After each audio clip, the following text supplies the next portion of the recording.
December 1941. The temperature outside Moscow has dropped to -40 degrees Celsius. A German soldier named Heinrich Hoppe, a military doctor serving with the 6th Infantry Division, writes in his diary, "The cold is not like anything I have ever known. It is not weather. It is a living thing, and it is trying to kill us." He was right. The winter of 1941 to 1942 on the Eastern Front was not simply a meteorological event.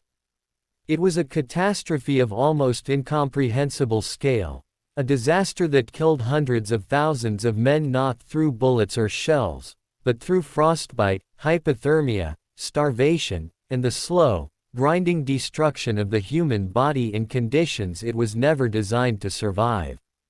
It was the winter that stopped the Wehrmacht at the gates of Moscow and began the long unraveling of Hitler's dream of conquest. It was the winter that showed the world, and the German army, that the Soviet Union would not fall.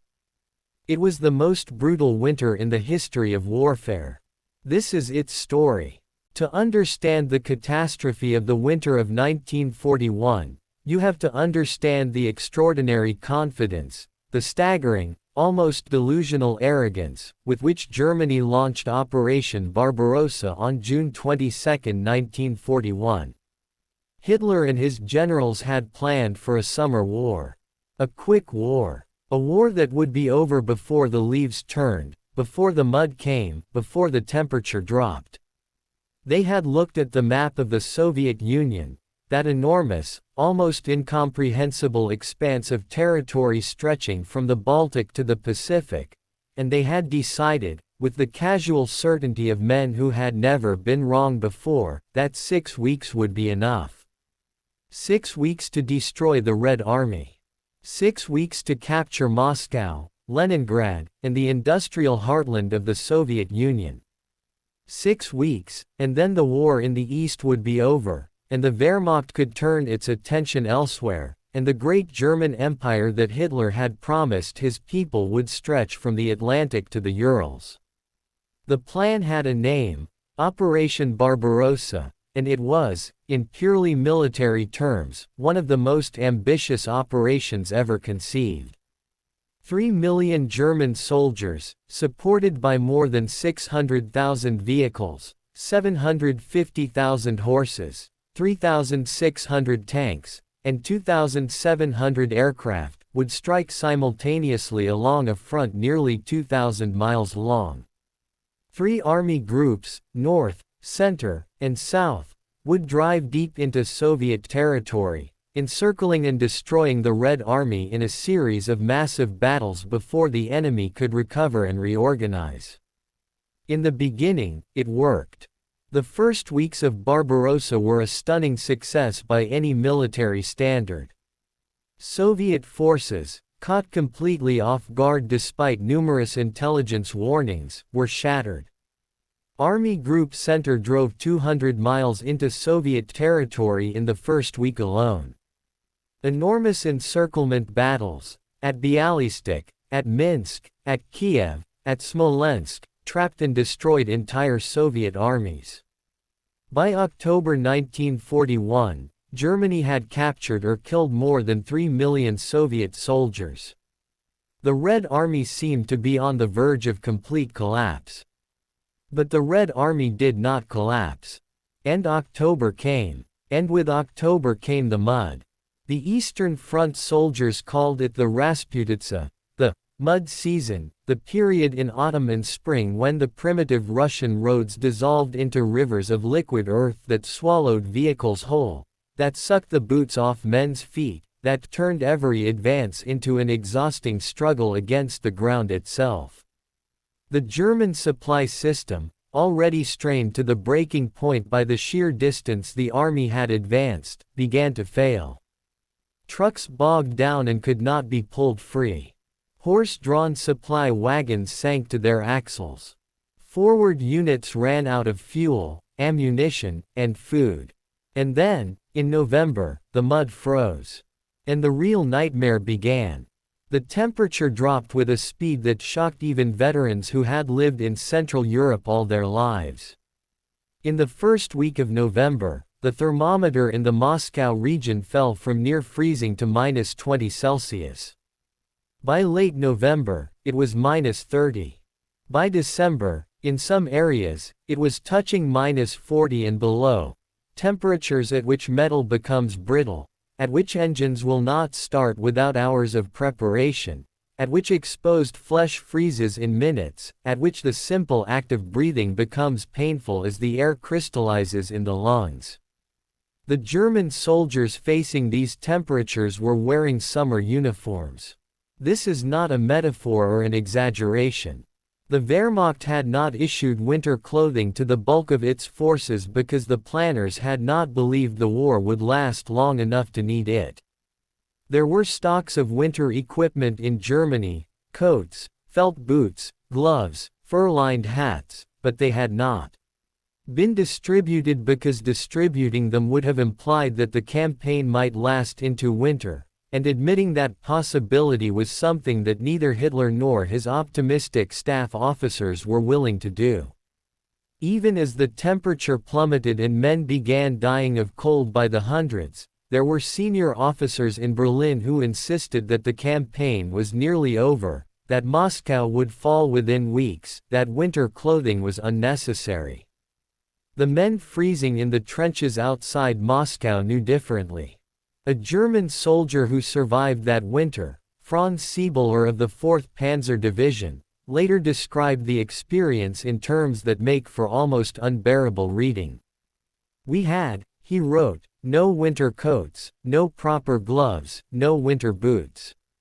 We wrapped ourselves in whatever we could find, paper, straw, rags torn from the bodies of dead Soviet soldiers who at least had been dressed for the weather. We burned anything that would burn. We killed horses that could no longer walk and crawled inside their bodies for warmth. Men fell asleep and did not wake up. Every morning there were more of them." Before we go further into the military catastrophe, it is worth pausing to understand what extreme cold actually does to a human being, because the Winter War of 1941 was not fought only with guns and tanks. It was fought against biology, against the fundamental limits of the human organism, and understanding those limits is essential to understanding why this winter was so uniquely devastating. When the human body is exposed to severe cold, it responds in a series of stages that are, in their own way, a kind of slow surrender. In the first stage, the body does the right thing. It constricts the blood vessels in the extremities, the fingers, toes, ears, and nose, to preserve heat for the vital organs. This is why the hands and feet go numb first. The body is making a calculation: better to lose the fingers than to lose the heart. But if the cold continues and the body cannot generate enough heat to compensate, the second stage begins. The muscles start to shake violently, shivering as the body's attempt to generate heat through involuntary movement. A man in this stage is burning enormous amounts of energy just to stay alive. If he has not eaten, and the German soldiers outside Moscow in December 1941 were frequently going 2, 3, even 4 days without food as the supply system collapsed, he will burn through his reserves with terrifying speed. In the third stage, something deeply counterintuitive happens. The shivering stops. The body, having exhausted its energy reserves, can no longer maintain the muscular effort of shivering. The man feels, paradoxically, warmer. His mind begins to slow. He becomes confused, drowsy, peaceful. This is hypothermia entering its final, lethal phase. Men in this state would sometimes remove their coats, a phenomenon called paradoxical undressing, documented repeatedly by German medical officers during that winter, convinced they were overheating, and would be found dead in the snow wearing only their shirts. Frostbite was, if anything, even more prevalent than hypothermia and in many ways more terrible because it did not kill immediately. It destroyed tissue that has been frozen and then thawed as dead tissue, black, hard, and gangrenous. German field surgeons that winter performed amputations at a rate that strained all medical resources. Fingers, toes, hands, feet, ears, noses, the body parts most exposed to the cold were removed by the hundreds of thousands. Many men who survived the winter of 1941 survived it without fingers, without feet, without the ability to hold a rifle or walk without prosthetics. The medical records of German field hospitals from that period make for some of the most harrowing reading in the entire archive of the Second World War. A single field hospital near Moscow recorded more than 800 frostbite amputations in the month of December 1941 alone. The surgeons worked around the clock, often in unheated buildings, performing operations with hands so cold they could barely feel the instruments. The anesthetic ran out. Men were held down by their comrades while their blackened limbs were removed with saws. And yet the guns kept firing. And men kept advancing and retreating and dying in the snow, because the war did not stop for the cold. It never does. The Soviet soldiers facing the Germans across the frozen front lines were not immune to the cold. No human being is immune to -40 degrees. But they were far better prepared for it. The Red Army had issued its soldiers proper winter uniforms, quilted jackets and trousers called telegreka, felt boots called valenki, fur-lined hats. Soviet soldiers had grown up in this climate, understood it, knew how to move in it, knew how to build shelters that would hold heat. They knew that you did not march in a straight line if you could avoid it, because straight lines offered no wind protection. You moved from tree to tree, from house to house, from fold of ground to fold of ground. These were things a German soldier from Bavaria or Saxony or the Rhineland simply did not know. The psychological dimension of the cold was as devastating as the physical. Human beings in extreme cold become profoundly passive. The effort required to do anything, to get up, to move, to eat, to fight, seems almost impossibly large. Depression sets in rapidly. Men who had been aggressive, motivated soldiers became hollow-eyed, slow-moving figures who had to be literally pushed into action by their officers. German unit commanders from that period describe, again and again, the difficulty of simply getting their men to stand up and move. Not because the men were cowards, they were not, but because their bodies and minds were shutting down in the face of a cold that went beyond anything in their experience. There is a particular detail from the German winter of 1941 that has always struck historians as emblematic of the entire catastrophe. The Wehrmacht issued its soldiers rifle oil, the lubricant used to keep their weapons functioning, that was formulated for temperate European conditions. At -30 and below, this oil thickened and then solidified, turning into a paste that jammed the bolts of rifles and machine guns and rendered them useless. Soviet soldiers, issued with weapons designed for Russian conditions, had no such problem. There were engagements during that winter in which German soldiers, their weapons frozen and inoperable, were killed by Soviet soldiers whose guns still worked, not because of any failure of courage or training, but because of a failure of logistics and planning that had its roots in the same arrogance that had sent men to fight in a Russian winter wearing summer clothes. By the end of November 1941, the forward elements of the German Army Group Center had advanced to within 15 miles of Moscow. On clear days, officers with binoculars could see the spires of the Kremlin. The mood in German headquarters alternated between desperate optimism, surely, one more push would do it, and a growing, unspoken dread that something had gone terribly wrong.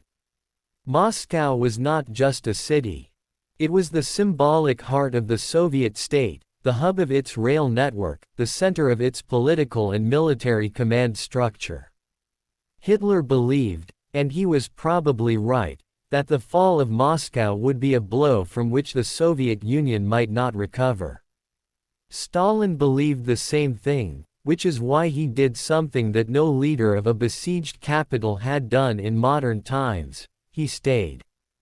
On October 16, 1941, as German forces pushed toward the city and panic swept through Moscow's population, Stalin had remained in the Kremlin when virtually every other senior official had fled east. It was one of the most consequential decisions of the entire war. His presence steadied the city, stiffened the resistance of its defenders, and sent a message to the Soviet people that Moscow would be defended to the last. He ordered the traditional November 7th parade, commemorating the anniversary of the Bolshevik Revolution, to proceed as scheduled, with troops marching through Red Square directly to the front lines. It was an act of theater, but it was also an act of extraordinary moral courage, and it worked. The people of Moscow, who had been on the edge of collapse, took heart. The defense of Moscow was organized with desperate improvisation. People's militia units, factory workers, students, old men, were formed and thrown into the line alongside regular Red Army units.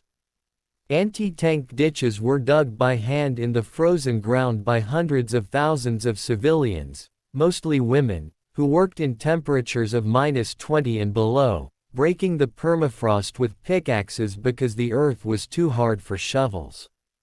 Female students from Moscow's universities served as anti-aircraft gun crews. Children carried ammunition. Behind these improvised defenses, Stalin's ablest general was given command. Georgy Zhukov, the same man who would later mastermind the victory at Kursk, had been summoned from the Leningrad front in October and given the task of holding Moscow. Zhukov was not a gentle man or a kind one. He drove his commanders and his soldiers with a ferocity that bordered on cruelty, and he did not hesitate to have officers shot for failures that he deemed inexcusable. But he was also a military genius of the first order, and in the desperate weeks of November and early December 1941, his genius was Moscow's salvation. Zhukov understood something that the German commanders, exhausted, frozen, their supply lines stretched to the breaking point, did not fully grasp: the German offensive was running out of strength. Every kilometer the Wehrmacht advanced brought it further from its supply bases and deeper into the killing cold. The German divisions attacking Moscow in late November were shadows of the forces that had crossed the Soviet border in June. Some infantry regiments were down to fewer than 200 men, a quarter of their original strength. Tank units that had started Barbarossa with 150 or 200 vehicles were operating with 15 or 20. The men were exhausted beyond description, hungry, frozen, and increasingly aware that the quick victory they had been promised was not coming. Zhukov also knew that help was on the way. From deep in Siberia, fresh divisions were arriving, units that had been stationed on the Soviet-Japanese border, released when Soviet intelligence confirmed that Japan intended to strike south into the Pacific rather than north against the Soviet Union. These Siberian soldiers were something the frozen, depleted Germans had not faced before: well-fed, well-equipped, rested troops who had trained in exactly this kind of weather and who were burning with the desire to defend their country. They arrived at the front in white winter camouflage, on skis, carrying weapons that functioned in the cold, and they were ready to fight. On December 5, 1941, one day before the Japanese attack on Pearl Harbor would bring the United States into the war, Zhukov launched his counteroffensive. The German lines, which had been straining forward like a man leaning into a gale, suddenly found the wind had reversed. Fresh Soviet divisions crashed into the exhausted German spearheads all along the front. The Germans, who had no reserves, no winter clothing, and no prepared defensive positions, fell back, sometimes in good order, sometimes in panic. For the first time in the entire war, the Wehrmacht was in retreat. Hitler, when he learned what was happening, issued one of the most consequential orders of his military career: there would be no retreat. German soldiers would stand fast wherever they were. They would hold their positions or die in them. He sacked general after general who requested permission to withdraw: von Brauchitsch, von Bock, Guderian, Hoepner, replacing them with commanders who he believed would obey his orders without question. The order was, in strategic terms, catastrophically wrong. But it was also, in the immediate crisis of December 1941, possibly the thing that prevented a retreat from becoming a rout. The German army, forced to stand and fight, did not disintegrate. It held, bleeding and frozen, and eventually stabilized a line that would remain roughly where it was until the great Soviet offensives of 1942 and 1943 pushed it westward for good. While the drama of Moscow dominated the headlines and the imagination of the world, another kind of winter horror was unfolding 400 miles to the northwest, in the city of Leningrad. If Moscow was the story of an army that froze, Leningrad was the story of a city that starved, a siege of nearly 900 days that resulted in one of the greatest civilian catastrophes of the entire Second World War. German forces had surrounded Leningrad by September 8, 1941, cutting off all land routes into the city. Hitler's plan was simple and ghastly: he would not waste soldiers' lives storming the city. He would simply wait. He would let cold and hunger do the work that his tanks and infantry could not. Leningrad, with a population of nearly 3 million people, would be starved into submission. What followed was a winter of suffering so extreme that it strains the capacity of language to describe it. The food supply inside the city, never sufficient for a siege of this duration, ran out with terrifying speed. By November 1941, the official bread ration for a civilian had dropped to 125 grams per day, roughly 2 slices of bread, and bread made largely of sawdust and other fillers because there was not enough grain. Workers in war industries received slightly more. Children and the elderly received less. People ate anything that could be eaten. Wallpaper paste, which contained some starch. Leather belts and boots, boiled until they softened. Carpenter's glue. The husks of grain that had already been processed. Pets, dogs, cats, pigeons, disappeared from the city in the first months of the siege. There are documented cases of people eating sawdust, clay, and dirt. There are documented, and deeply disturbing, cases of cannibalism, mostly of corpses, which the city authorities tried to suppress but could not entirely prevent. The cold that winter was brutal even by Leningrad's standards. The city's heating system failed as fuel ran out. People burned their furniture, their books, their wooden floors. In apartments all over the city, families huddled around small iron stoves called burzuiki, burning whatever would light, trying to maintain a pocket of warmth in rooms where the walls were covered in ice. Water pipes froze and burst. People melted snow for drinking water. The sewage system stopped functioning. In those conditions, people simply died. They died of starvation, of cold, of disease, of the combination of all three. They died in their apartments, in the streets, in the factories where they had continued working because the city's leadership had decreed that war production must not stop. The death toll during the winter of 1941 to 1942 is estimated at somewhere between 600,000 and 800,000 people, more than the total American casualties in the entire Second World War, concentrated in a single city over a single winter. The bodies could not be buried because the ground was frozen solid and there was not enough fuel for the equipment that might have broken through it. They were stacked in the streets, in courtyards, in the lobbies of apartment buildings, wrapped in whatever cloth could be found, bedsheets, curtains, old coats. When the spring thaw finally came, the work of burying the dead took weeks. Mass graves were dug by the hundreds. And yet Leningrad did not surrender. This fact, extraordinary, almost incomprehensible when you consider what the city's people endured, requires some explanation. Part of it was political. The Soviet state made sure that surrender was not a real option, and the fear of German occupation was, for many people, worse than the fear of starvation.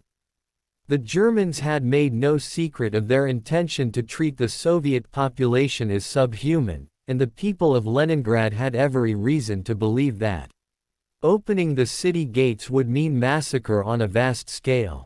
But part of it was something else, something harder to name but impossible to ignore when you read the diaries and letters and memoirs of the people who survived. There was a refusal, visceral and collective, to give the Germans the satisfaction. There was a pride in the city itself. Leningrad, once St. Petersburg, one of the great cities of European civilization, that made surrender feel like a betrayal not just of the living but of all the generations who had built and loved the place. There was, in short, a will to survive that the cold and the hunger could not extinguish. The city was supplied through the winter by a single, desperately thin lifeline, the road of life, a route across the frozen surface of Lake Ladoga that was the only connection between Leningrad and the rest of the Soviet Union not controlled by German forces. In November, when the ice on the lake reached sufficient thickness, trucks began making the crossing, driving at night to avoid German air attack, with their doors open so that drivers could bail out if the ice cracked beneath them, carrying food and fuel and ammunition into the city and evacuating civilians on the return journey. The road of life saved Leningrad. Barely. The food it brought in was never enough to fully feed the city, but it was enough to prevent the complete starvation that the Germans had counted on. Truck drivers who drove that route, many of them women, because so many men were at the front, knew that the ice might crack at any moment, that German aircraft might appear without warning, that the crossing might end with their vehicles sinking into the black water beneath the ice.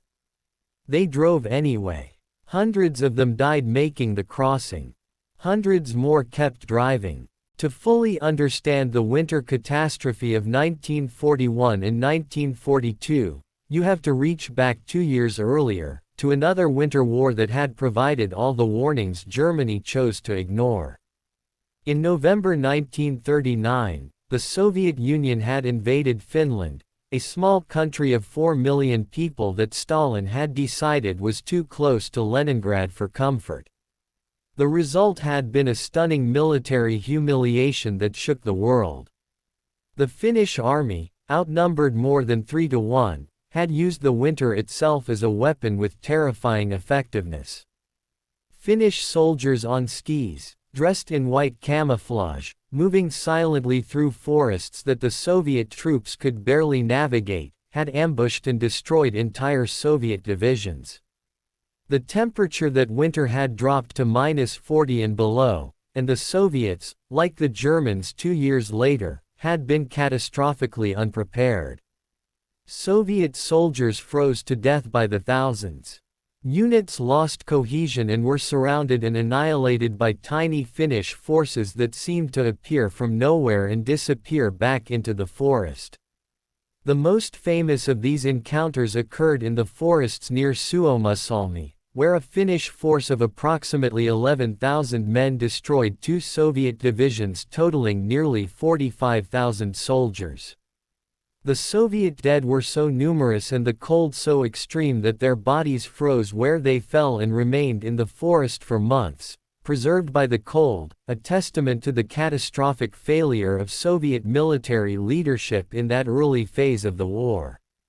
The Winter War had ended in March 1940 with a Soviet victory. Finland was forced to cede the territory Stalin had wanted, But the victory had come at a cost so horrific and revealed Soviet military capabilities to be so poor that Hitler and his generals had drawn exactly the wrong conclusion. They saw a Red Army that was incompetent, badly led, and unable to fight effectively. They did not see, or chose not to see, the army that would learn from those failures, reform itself, and come back 2 years later with entirely different capabilities. The Winter War had also demonstrated, for anyone paying attention, that cold weather warfare required specific equipment, specific training, and specific tactical approaches that could not be improvised after the fact. The Finns had known this instinctively because they had lived in these conditions all their lives. The Soviets had learned it the hard way in the forests of Karelia.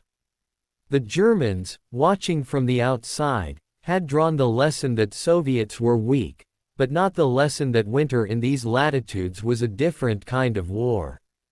There were German officers who understood this.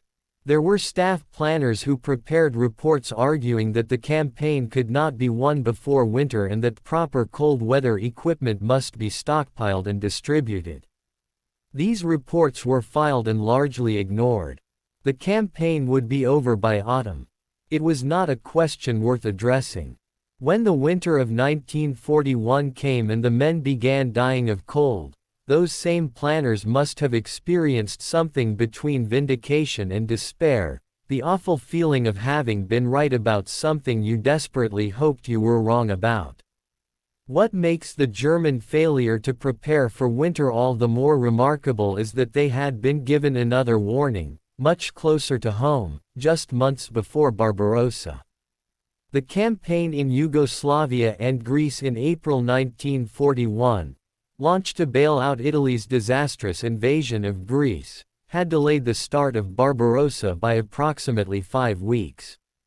Those 5 weeks, many historians argue, were the margin by which Germany failed to capture Moscow before winter. If Barbarossa had begun in mid-May rather than late June, the summer campaigning season would have been 5 weeks longer. The forward units might have reached Moscow while the weather still permitted offensive operations. The decision to intervene in the Balkans, made for entirely different strategic reasons, may have cost Germany the war. Back on the frozen front lines, the practical consequences of all these high-level failures fell on individual men. The war diary of the German 258th Infantry Division, fighting outside Moscow in December 1941, records with quiet horror the daily reality of that winter. December 12, temperature -38. 6 men from 3rd Battalion died of cold during the night. Weapons continue to malfunction. No resupply has reached forward units in 4 days.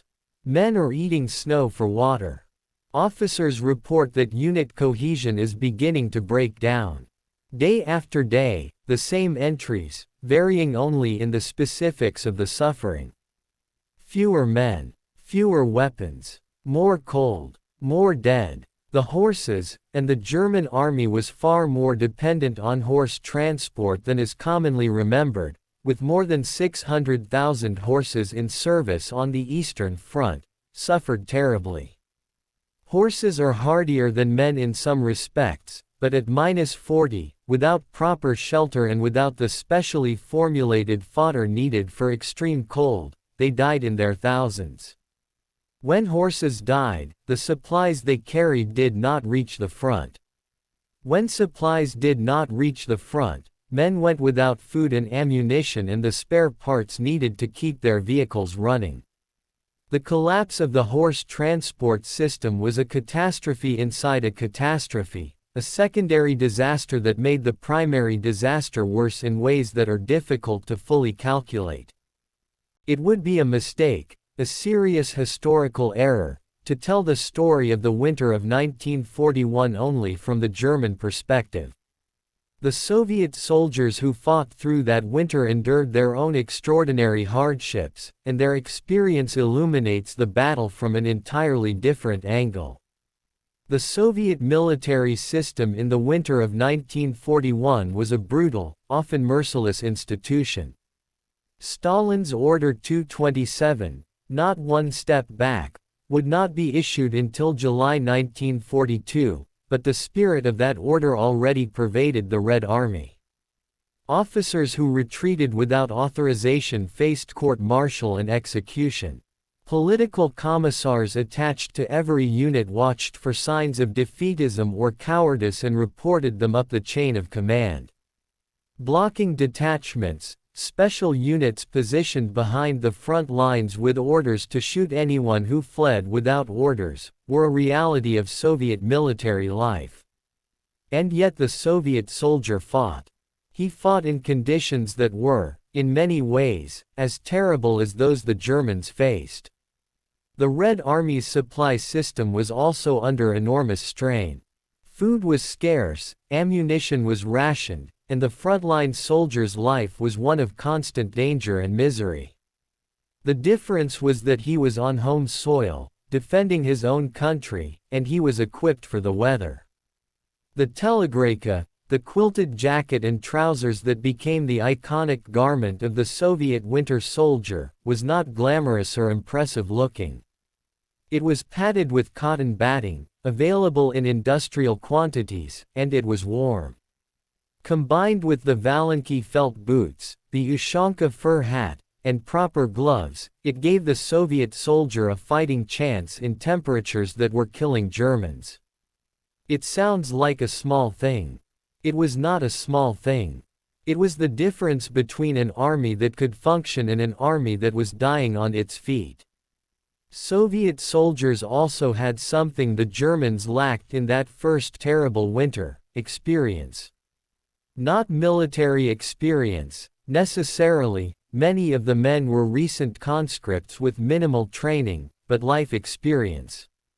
Men who had grown up in Siberia, in the Urals, in the far north of the Soviet Union, knew things about surviving cold that no amount of training could fully replicate. They knew how to make shelters from available materials. They knew how to keep their feet dry, which was more important than keeping them warm because wet feet froze faster than dry ones. They knew that you ate snow only as a last resort because the energy your body spent melting it cost more than the water was worth. They knew that you kept moving, that stillness was death, that sleep in the open in those temperatures was something you fought against with every remaining scrap of will. There was also the matter of motivation, which should not be underestimated. The German soldiers fighting outside Moscow in December 1941 had been told they were fighting for Lebensraum, for the Greater German Reich, for a racial ideology that many of them only half believed. The Soviet soldiers fighting on the same ground were defending their homes, their families, and a way of life. This is not to romanticize the Soviet cause. Stalin's regime was a murderous tyranny that had killed millions of its own people. But at the level of the individual soldier, there is something qualitatively different about fighting to defend your own soil from an enemy that has declared its intention to enslave or exterminate you. German soldiers captured by Soviet forces in that winter found themselves face to face with this reality. Soviet prisoners taken by the Germans in 1941 had, in many cases, tried to surrender gracefully, hoping for humane treatment. They had received death marches, starvation camps, and mass executions. By the winter of 1941, the Soviet soldiers knew what German captivity meant. They did not surrender easily. They fought to the last because the alternative was, quite literally, worse than death. The partisan movement that erupted behind German lines in the autumn and winter of 1941 added another dimension to the Winter War. Tens of thousands of Soviet soldiers who had been cut off in the great encirclements of the summer refused to surrender or lay down their arms. They melted into the forests and swamps and began organizing resistance. By winter, they were conducting raids on German supply lines, attacking isolated garrisons, cutting communication cables, mining roads. The Germans, who needed every man on the front lines, were forced to divert significant forces to anti-partisan operations. The partisans operated most effectively in winter, when the cold that hindered German operations barely slowed men who had grown up in these forests. There were units of the Red Army that performed extraordinary feats of endurance during that winter that have never received the attention they deserve. The Soviet ski battalions, small, fast-moving units of men who could cover 30 or 40 kilometers in a day across terrain that would have taken a German unit 3 days to cross on foot, were used with devastating effect during the December counteroffensive. They appeared behind German lines, destroyed supply depots, cut communication lines, and vanished back into the snow before a response could be organized. The Germans had almost no equivalent capability, their soldiers simply could not move through the winter landscape with the same fluency. The contrast between the two armies in that winter was, in microcosm, the contrast between a force that belonged to its environment and one that was alien to it. The German army in the winter of 1941 was like a powerful machine operating in conditions it had not been designed for. The gears were grinding, the circuits were failing, the housing was cracking in the cold. The Soviet army, at least in terms of its relationship with the winter, was like a native organism, adapted, comfortable, and increasingly confident that it could survive what was killing its enemy. By the time the winter of 1941 to 1942 finally released its grip and the mud of the spring Rasputitsa replaced the ice and snow, the scale of the catastrophe was becoming visible. The numbers, even in their cold abstraction, are staggering. German casualties on the Eastern Front in the first year of the war, killed, wounded, missing, and captured, exceeded 1 million men. Soviet casualties were even higher. Estimates range from 4 to 5 million military dead alone, with millions more captured and held in conditions so brutal that the majority would not survive.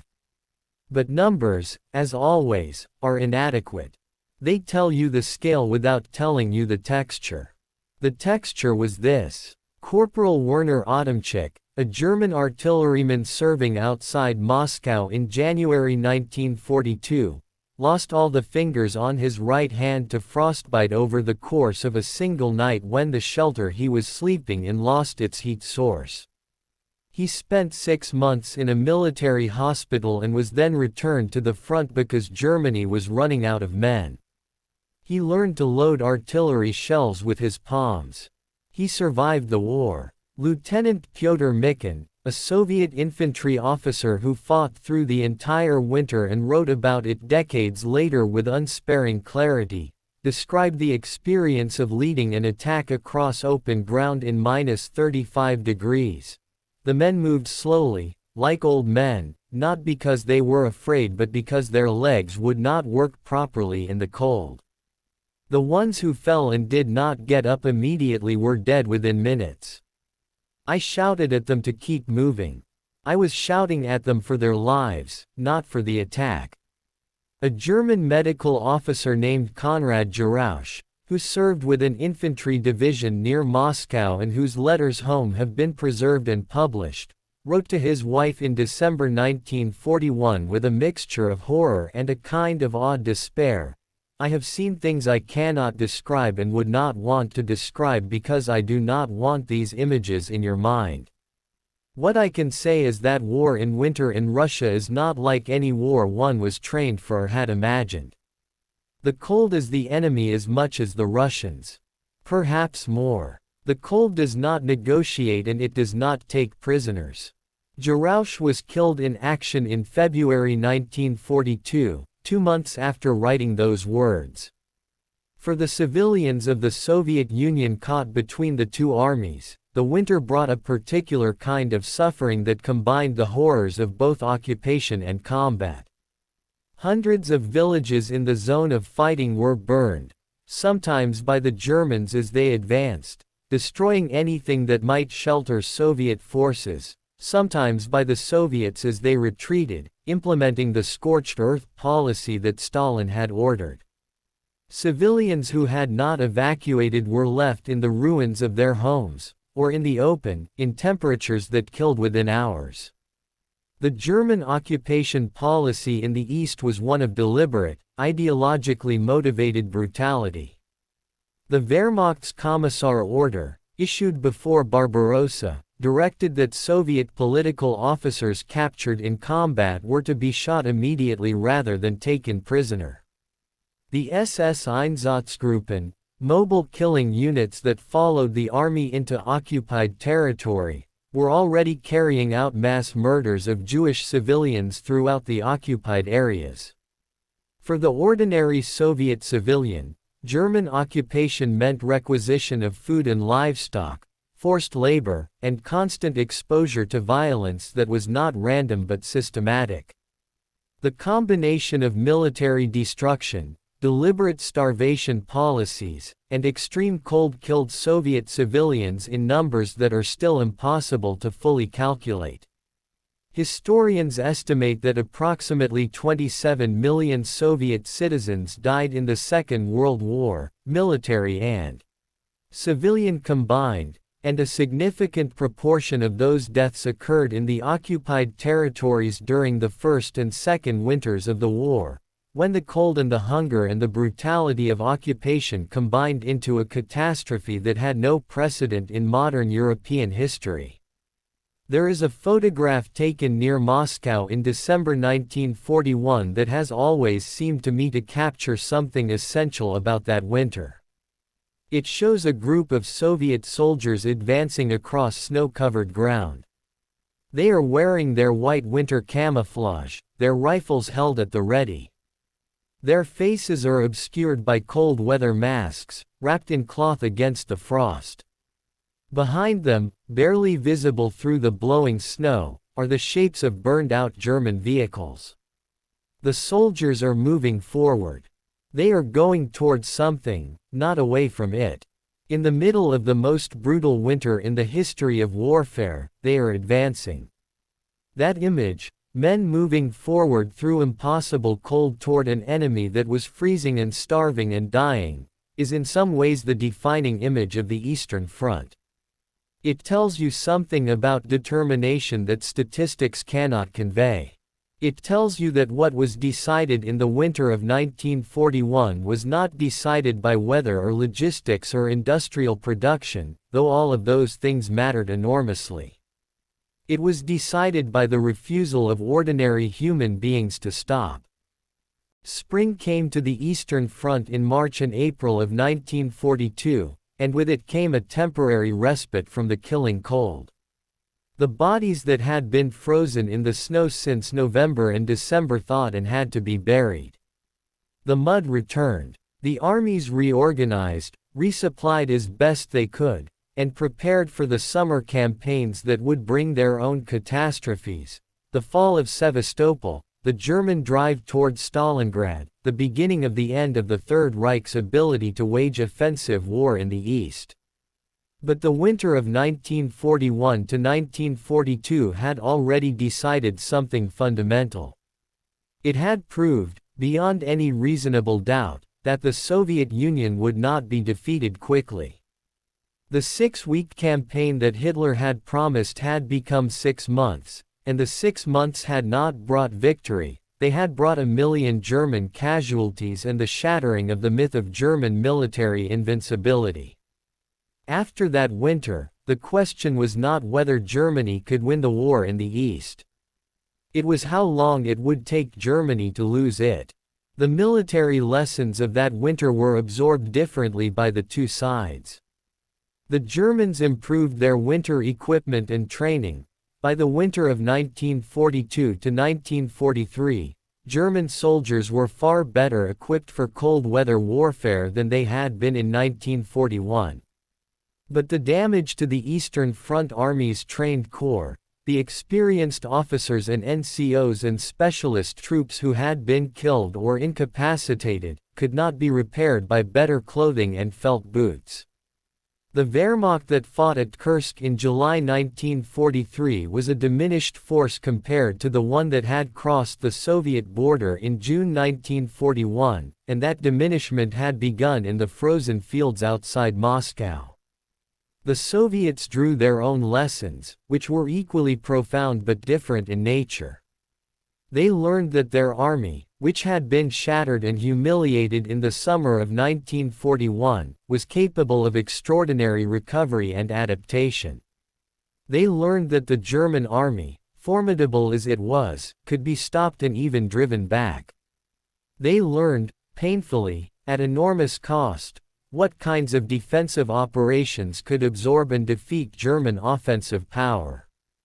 These lessons would be applied at Stalingrad, at Kursk, and in every subsequent Soviet operation until the final assault on Berlin. The winter also forged something in the Soviet population and the Soviet army that is difficult to quantify but impossible to ignore. A kind of hardness, a refusal to despair, a capacity for endurance that was rooted in the specific experience of having survived something that should have destroyed them. The men and women who came through the winter of 1941 to 1942, who had starved in Leningrad, who had held the line outside Moscow in -40 degrees, who had watched their comrades freeze to death and kept fighting anyway, carried something with them for the rest of the war. Not optimism, exactly. Not confidence in an easy victory. Something more fundamental than that, the knowledge that they had already survived the worst, and that if they could survive that, they could survive anything. The German soldiers who came through that winter carried something too, though of a different kind. Those who survived found that the easy certainties of the summer, the belief in quick victory, in German superiority, in the weakness of the enemy, had been burned away by the cold. What replaced it was, for many of them, a kind of grim professional stoicism. They would do their duty, they would fight as well as they could, and they would try not to think too hard about whether any of it would ultimately matter.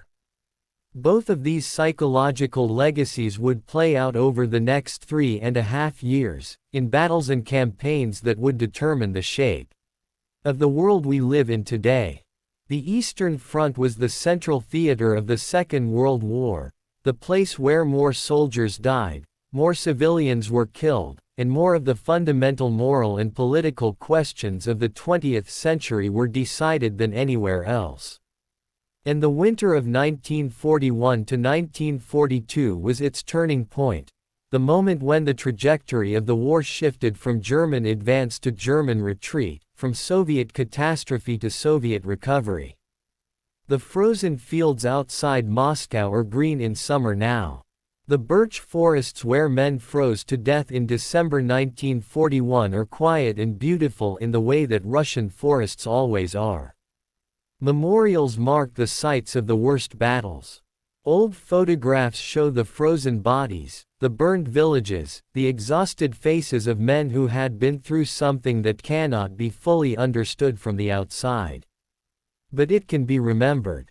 And in remembering it, in trying, however inadequately, to grasp what those men and women endured in that winter of extraordinary brutality, we do something important. We acknowledge that the world we live in was purchased at a price that most of us will never be asked to pay.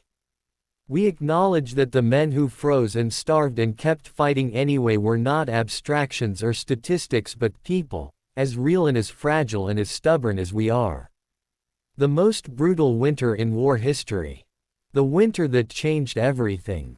It is worth remembering. From November 1941 to March 1942, the Eastern Front experienced temperatures reaching -40 degrees Celsius. German casualties in the first year of the war exceeded 1 million. The Siege of Leningrad killed an estimated 800,000 civilians. The Soviet counteroffensive of December 5, 1941, was the first major German defeat of the Second World War, and it happened in the snow, in the dark, in the cold that was supposed to be Germany's ally but became, instead, its executioner.